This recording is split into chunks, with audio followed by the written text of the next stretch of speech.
bawat presidente may pagnanakaw naman. Lahat yan sila. Niwala ba ako wala?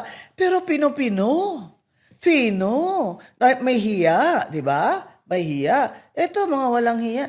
Bongbong and Martin did not anticipate the hand of God na magbaha. Kita ng mga tao. Nakita ngayon ng mga tao. Bilyon-bilyon pera nakalatag sa mesa ng DPWH. Habang ang mga tao halos maka-earn lang ng 30 pesos pagbebenta ng kung ano-ano para makabili lang ng bigas. Sabihin nga, Karen, ba't ako laging galit? Alam niyo, sakit na nga ng puso ko eh. When I wake up in the morning, pag galit ako, sumasakit puso ko. Kaya sinasabi ko, hindi na ako magalit ngayon kay Bongbong. Pero naman, tingnan mo naman mga ginagawa ng mga ito. Attorney, you've been called crazy by some sectors. Not I'm too bright for them. That's why they say I'm crazy. What do you mean I'm crazy? You know, crazy people go out in public without clothes. Those are the crazy people. Kayo crazy? And then when I wear clothes and I wear nice things, you say, yabang naman ito. Huwag nyo ako kakantihin kasi I have nothing to gain from all of this. Huwag nyo akong kalabanin ang tao na hindi nagnakaw, walang kailangan sa inyo.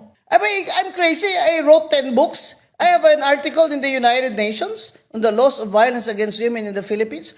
My book's Anti-Sexual Harassment Act is in the libraries of, listen carefully, people, Harvard, Stanford, UC Berkeley, and the National Library of Australia. Kayo, anong sinulat nyo na nailagay sa Harvard? And you think I'm crazy? Crazy pa ako niyan, ha? Can you imagine kung hindi ako crazy? Tatakbo ka ba in 2028? Not some, many people, especially my followers and the people, they really are looking for a champion.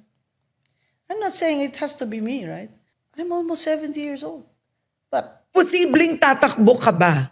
I have no plans, Karen. I always say, I have no plans. And don't say I'm doing this because I want to run for senator.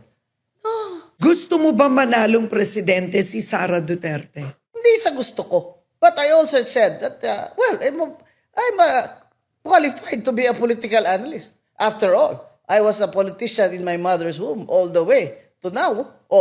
Unlike some people, I'm saying she's the woman to beat. Look at the surveys, and not only the surveys, kasi Bisaya ako, Karen. Not that I want, but that the people also I mingle with, they all say the same thing. If you hold elections now, VP Sara will win. Palagi mo ba doon sa mga supporters ni Leni Robredo, merong kandidato na pwedeng tumalo sa kanya? Ang gusto ni Risa siya, para daw pag nag-unite daw sila lahat, kasama si BBM, why not? Ako naman parang, alam mo, okay lang sa akin mag-ambisyon kayo dyan eh. Pero yung ambisyon nyo na kain suka kayo, I will comment. Dati, never again sa martial law, I'm consistent. I'm consistently anti-Marcos, I'm consistently anti-corruption, I'm consistently anti-EJK, I'm consistently West Philippine Sea is ours. I said that impeachment against Sara Duterte was rigged. It violated the right to due process, therefore unconstitutional, and hindi ako uto-uto ni Martin. And I objected to the way Digong was arrested by General Torre. Sa lahat ng nararamdaman mo, paninindigan mo, ano ang kailangan para bumuti ang bayan? Mag-resign na si BBM. Sabi nila, same line na, you have to go to the top of it. Mag-resign na siya. He will not resign, so he has 2 years left. Kung may pwedeng gawin ang Pangulong Marcos Jr. sa last 2 years niya para mapabuti ang gobyerno, ano po yun? Number 1, lahat ng mga cabinet secretary na may issue, kagaya dyan mga sa customs, mga ganyan-ganyan, tanggalin niya, i-vet ng committee na hindi political, di ba? Isa.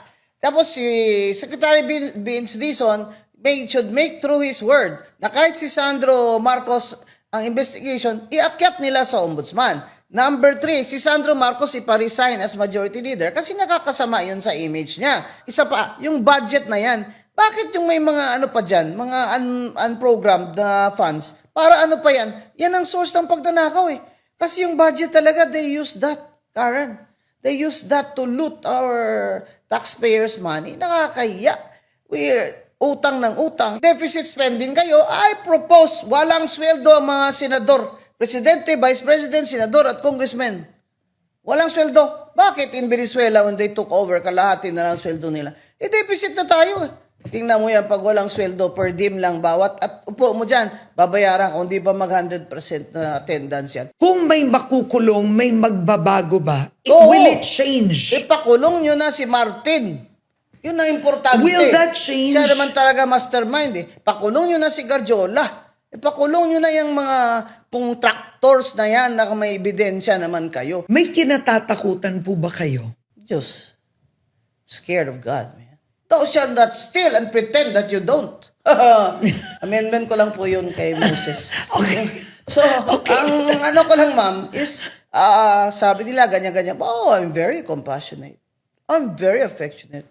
Sorry na lang na hindi nyo ma-feel yung affection ko. Okay. Yeah. Pero Alright. I'm very affectionate to children, especially my brothers and sisters and I are very loyal and support each other, and we have tough love for each other. So now there's an impeachment complaint against Sara Duterte. Do you believe that she will be impeached in the lower house and it will get to the Senate? Of course. They're just moving according to a script. That's why I said that Congresswoman Luistro should resign as chair of that committee if she wants us to believe this Justice Committee. I mean, how can you be impartial? Recently in PGMN, you came out and said you were a lesbian. So, That was fun. so why did you finally choose to come out? No, I did that plan it. But these twins, you see them, they're really fun. I just felt so at ease na, it was natural for me to say. So when I was in the dorm, and I went home, and my mother asked, why are you home? It's not break. She sat beside me on my bed. And I said, a girl kissed me, and I kissed her back. And I thought, I was guilty, right? And my mother did like this lang on my forehead and said, you'll be fine tomorrow. That removed my anxiety and my guilt. And with just one gesture on my forehead, I felt my mother's love. And I draw strength from that. Are you happy you came out? Yeah. And I told my partner that you better watch BGMN because I came out. And she laughed. You've had a partner for 10 years? Is that correct? No, I have a partner just for a few years. And it was love at first sight. Okay.